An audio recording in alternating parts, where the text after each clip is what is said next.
Donc ce matin, pour le dernier Soliflare de la saison, j'ai choisi de vous parler d'une photographie qui est célébrissime dans le monde entier et qui est le baiser de l'hôtel de ville de Robert Doisneau. Alors évidemment, beaucoup de choses ont été écrites, dites sur cette photographie, mais je voulais tout de même en parler pour différentes choses.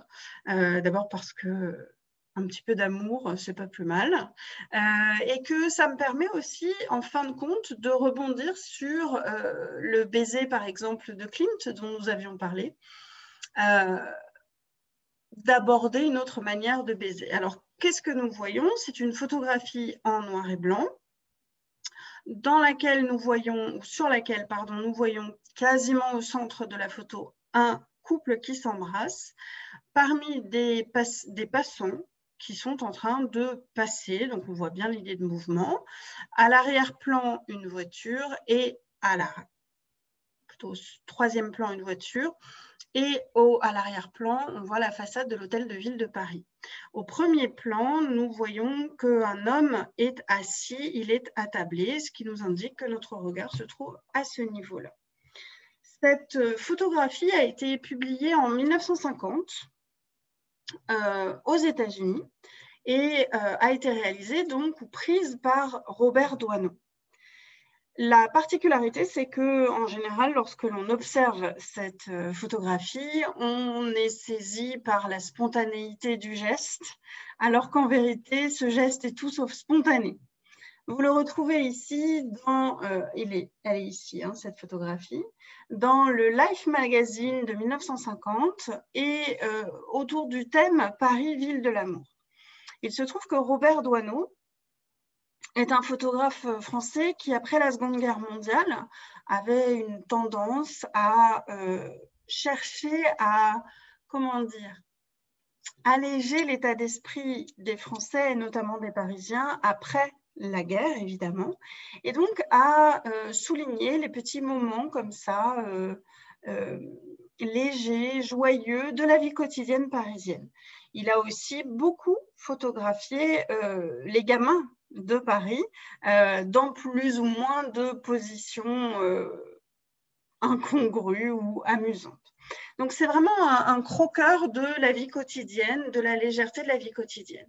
Cependant, dans cet ensemble de photographies, qui lui sont d'ailleurs pour la plupart attribuées, pas toutes, hein, mais celle-ci est de lui évidemment, celle-ci aussi.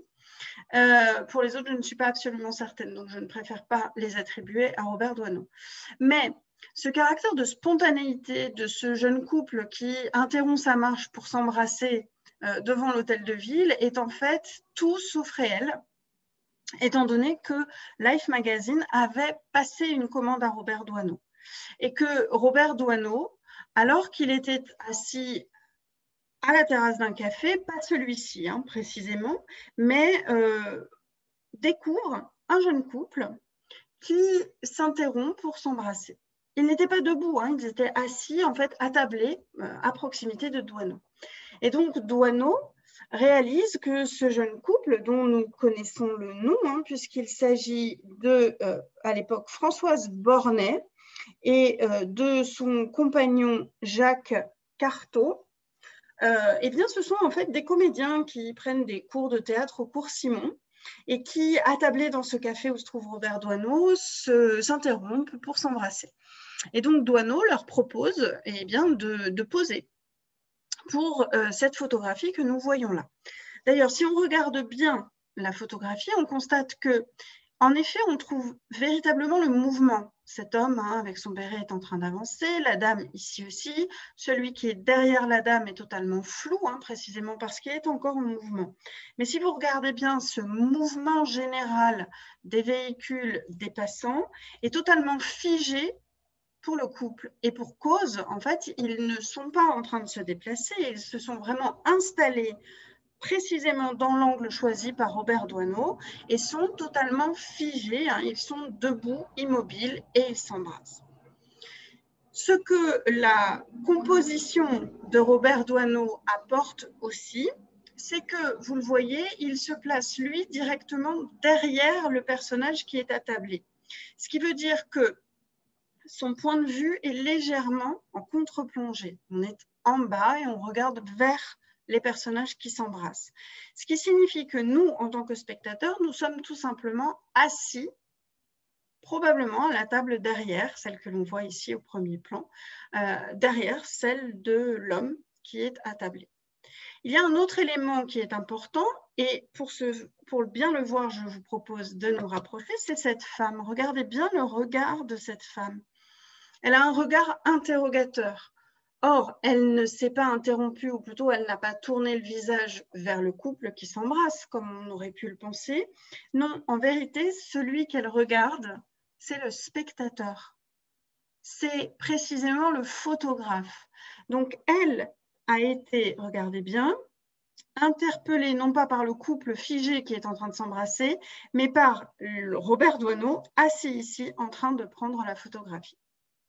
Donc, vous avez une mise en abîme, en fait, du spectateur, du regardeur et du regardé qui découle de la composition de cette photographie. Donc, cette photographie est aussi caractéristique du travail de Robert Doisneau car elle est en noir et blanc et que Doisneau a beaucoup utilisé, voire exclusivement utilisé le noir et blanc dans sa production photographique. Alors, on peut penser qu'il s'agit d'une posture, qu'il s'agit en vérité d'un élément important de son travail. Lui-même a dit que pas du tout, c'est simplement qu'en fait, il n'avait pas les moyens d'avoir des films en couleur à l'époque, qui étaient beaucoup plus chers, et donc il se contentait du noir et blanc. Donc il n'y a pas là-dedans de posture artistique. Par ailleurs, cette photographie n'est pas considérée ou n'est pas créée pour devenir une œuvre d'art. C'est ce qu'on appelle du photoreportage et c'est une commande, je vous le disais, de Life Magazine. Donc cette photo est publiée en 1950 dans le magazine Life. On la voit et on passe à autre chose. Et elle tombe dans l'oubli le plus complet jusqu'en 1986. À ce moment-là, elle fait l'objet d'une publication en grand nombre puisque en 1986, il y a un tirage au format affiche de 410 000 exemplaires de cette photographie. Il s'agit tout simplement d'un record mondial. Pourquoi a-t-on tiré ceci? Eh bien parce qu'en fait, on l'utilise comme affiche pour un certain nombre d'expositions, d'événements, tout simplement. Et donc, c'est ainsi que cette photo redevient ou devient véritablement célèbre en 1986. Ce qui va nécessairement éveiller un certain nombre d'intérêts économiques notamment.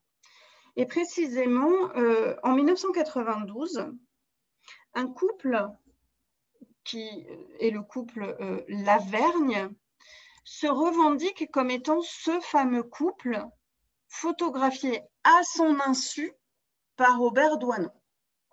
Ainsi, le couple Lavergne, intente un procès de manière à pouvoir recevoir 500 000 francs car il reproche à Robert Doisneau une violation de sa vie privée. Or, vous le savez, puisque je viens de vous l'expliquer, cette photographie, elle n'est pas faite, c'est pas un cliché volé, c'est vraiment une photographie posée, construite avec le couple dont nous parlions.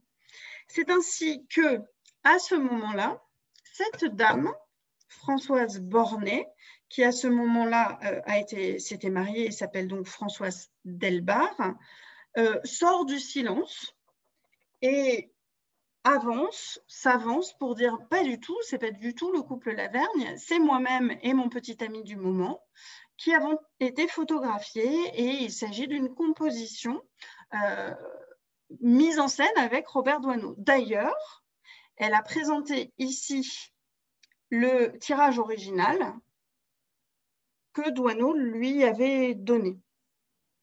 Au moment de la réalisation de la photographie, le couple a été payé 500 francs.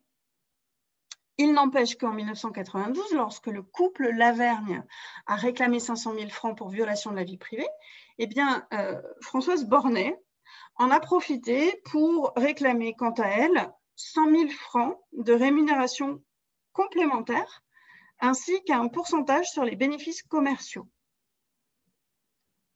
après tout, pourquoi pas? Il se trouve que son compagnon donc de l'époque, celui qui pose, lui n'a pas du tout voulu participer à cette affaire judiciaire parce qu'il dit, je le cite, il refuse de transformer cette histoire photographique en histoire de fric. Donc, en 1993, la première chambre du tribunal de grande instance de Paris doit statuer à la fois sur la demande des époux Lavergne, qui disent être le couple et avoir été photographiés à l'insu de leur plein gré, suivant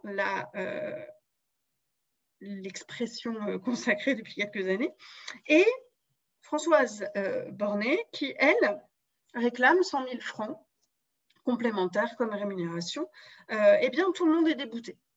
Donc, les époux Lavergne, parce que précisément cette photo prouve que c'est bien elle, cette dame et son compagnon de l'époque qui ont été photographiés, et la dame parce que en fait son visage n'est pas suffisamment visible sur la photographie, que donc elle n'est pas suffisamment reconnaissable et qu'ainsi elle ne peut pas finalement